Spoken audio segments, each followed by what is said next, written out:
And by some miracle, I land a meeting with the biggest company I had ever heard of. So I'm super excited about this meeting. I'm definitely nervous. I'm in my beater car that I've had since high school. And I'm wearing this cheap suit with the short tie. It gave me more confidence because I didn't have any confidence at the time. But I'm like, whatever, I'm going for it. So I get in there, I go up to the front desk. I'm Sam Martin, I'm here to talk with so-and-so, yada, yada. They go and they get the guy I'm supposed to be meeting with. He's the owner and the CEO. And he also had his general manager with him there as well. So the secretary leads us back to the office conference room, and about midway through my presentation, the one guy starts to smile, right? And then the other guy starts to laugh a little bit. And I didn't have any jokes in this presentation.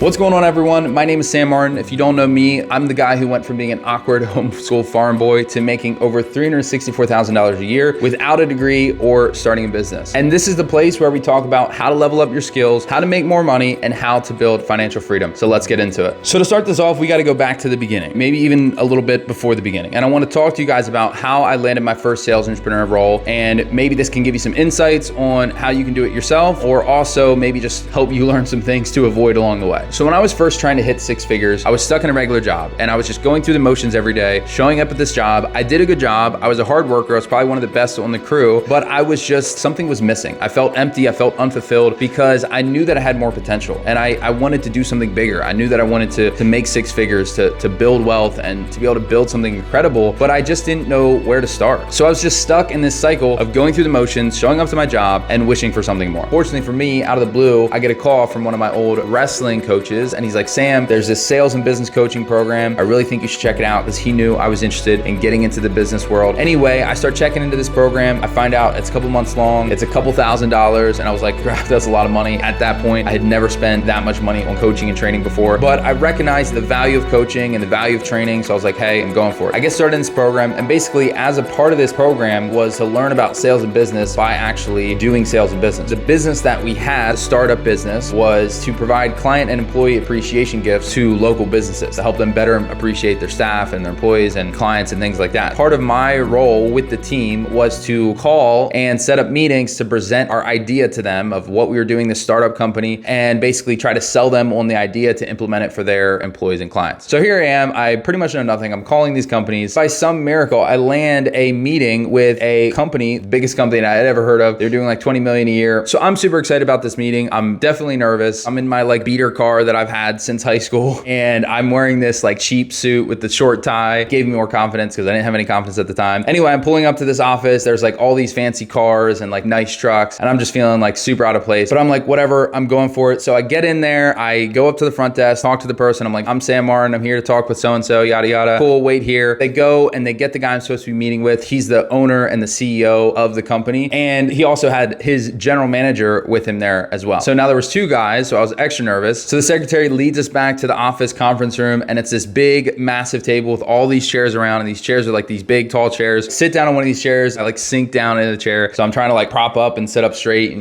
act confident for this meeting. So have my little presentation there, and I get into my pitch, and I start telling these guys about what we're doing, product, and all the good stuff that we had going on. And about midway through my presentation, the one guy starts to smile, right? And then the other guy starts to laugh a little bit. And I didn't have any jokes in this presentation. Now I start freaking out. I'm like, what are these guys laughing about? And here I am trying to keep it together, but I'm freaking out inside. I'm like, is my tie, did I say something dumb? But I didn't know what to do. So I just keep going through my presentation. I just keep chugging along. I get to the end and I'm thinking, wow, I really blew this. There's no way these guys are buying. The CEO, the founder, actually whispers in the ear of the general manager. He just kind of leans over, says something in his ear. He gets up. He's like, hey, Sam, sorry. I have to get to a meeting, but thanks for presenting, yada, yada. Anyway, so he gets up and he leaves. I'm like, wow, I really blew it. These guys are definitely not buying any cupcakes, because the gifts that we were selling were client and employee appreciation gifts. And we get to the end of the meeting, and to my surprise, they actually want to buy. And the general manager is like, yeah, we want to do an order, and we were talking about the different products that they could give to their clients. And he's like, yeah, we'll do this one. We got them set up, placed the order, and the deal was closed. But it wasn't over there, because I find out later that the reason they were smiling, the reason they were laughing during my presentation is because they thought I was just there as a student to get feedback on a business startup idea. And the reason they were cracking up laughing is because I basically got got in there and presented my pitch and went through the whole process without them even ever being aware of it. And before they knew it, boom, I was presenting this offer for them to buy. Anyway, the thing that the CEO whispered to the general manager was, hey, make sure you recruit this guy. So after the meeting ends and I close the deal, I'm thinking I got this huge sales, I don't know, sold like a $300 deal or whatever it was. They proceed to recruit me into the company, and I start learning about what all is possible as a sales entrepreneur for an up and coming company. And I find out there were sales entrepreneurs on his team making literally hundreds of thousands of dollars a year. The top guys were almost making $500,000 a year. And I was like, this is insane. I was like, if these people can make $200,000, $300,000, $400,000 a year, I can at least make 100 grand. And that was really when it clicked for me, when I was like, wow, this is actually possible. This is a route that I can do. So I started pursuing this route and I started getting ready. I was excited, but I was nervous. I was like, is this even real? Like, is this even possible? I never even knew this type of thing existed. And if there's one gold nugget you could take away from this story of how I landed my first sales entrepreneur role is number one, pay for coaching, get training, get help. Because if I never would have done that coaching program, I never would have been exposed to these companies and to these things that I had gone through in this process. And secondly is put yourself out there. I was definitely feeling underprepared. I was definitely feeling underconfident, but I did it anyway. And because I put myself out there, because I put my best foot forward and I just tried, I actually met some really cool people and I was able to land the opportunity of a lifetime that ended up leading to hundreds of thousands of dollars in income throughout my sales entrepreneur career. But here's the catch. I was just starting out and I didn't really have that much money. And for this role, because it was an exterior construction role, it was like selling things like roofing, siding, gutters, there was a lot of equipment and tools that I had to get. I had to get my own vehicle, my own truck, ladder rack, tools, like all this stuff. And I didn't even have enough to get everything that I needed to start, but just the basics pretty much wiped out my savings. So I was like practically broke. I might've had like a grand or two left. And I actually had to move to a new state, to a new territory, because again, this was in person. This was before remote stuff was so readily available. So here I am. I'm just getting started. I'm literally moving 5 hours away. I just got my truck out, my tools. I'll even throw up the picture of the truck here on the screen. At this point, I didn't even have the money to afford a ladder rack. So you can see that I'm literally strapping the ladder to the roof of the truck, moving 5 hours away with